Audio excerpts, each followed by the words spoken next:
অন্যান্য যতগুলো সংগঠন আওয়ামী লীগের পারপাসকে সার্ভ করেছে, প্রত্যেকটা সংগঠন এবং তাদের দোসররা তাদেরকে যেখানেই পাবে আইন শৃঙ্খলা রক্ষাকারী বাহিনী তাদেরকে গ্রেফতার করবে।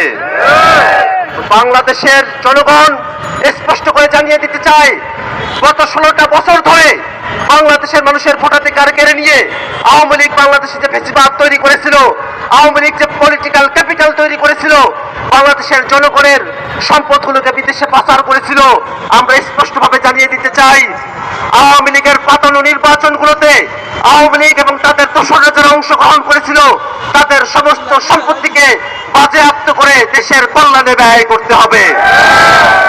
সংগ্রামী জনতা, দলগতভাবে আওয়ামী লীগকে বিচারের যে প্রভিশন আন্তর্জাতিক অপরাধ ট্রাইব্যুনাল আইনে যুক্ত করা হয়েছে সেটাকে কার্যকর করতে হলে আন্তর্জাতিক অপরাধ ট্রাইব্যুনাল এখন যে ধীমে তালে চলছে, এখন যে মন্তর গতিতে চলছে, এখন যে শূন্যতার মধ্য দিয়ে চলছে, তেমন কোন মন্তর গতির আন্তর্জাতিক অপরাধ ট্রাইব্যুনাল আওয়ামী লীগের বিচার করার সক্ষমতা রাখে না।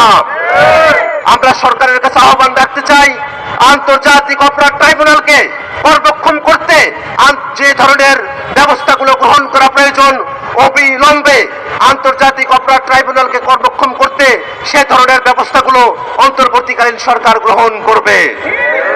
বন্ধুগণ আমার, আমরা দীর্ঘ সময় ধরে জুলাইয়ের যারা যোদ্ধা, জুলাইয়ের যারা শহীদ, জুলাইয়ে যারা অংশগ্রহণ করেছে, আমরা প্রত্যেকে জুলাইকে সংরক্ষণের জন্য, জুলাইয়ের আকাঙ্ক্ষাকে ধারণ করবার জন্য জুলাই ঘোষণাপত্রের দাবি সরকারের কাছে জানিয়ে এসেছি।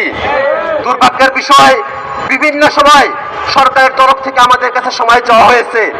সম্প্রতি সরকার 30 কার্যদিবস সময় চেয়েছে জুলাই ঘোষণাপত্র প্রণয়ন করবার জন্য।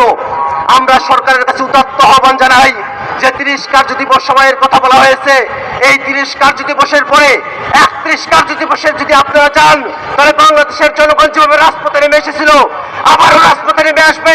সেই রাজপথে নেমে আসার আগেই অন্তর্বর্তীকালীন সরকারকে জুলাইয়ের ঘোষণাপত্র প্রণয়ন করে জারি করতে হবে।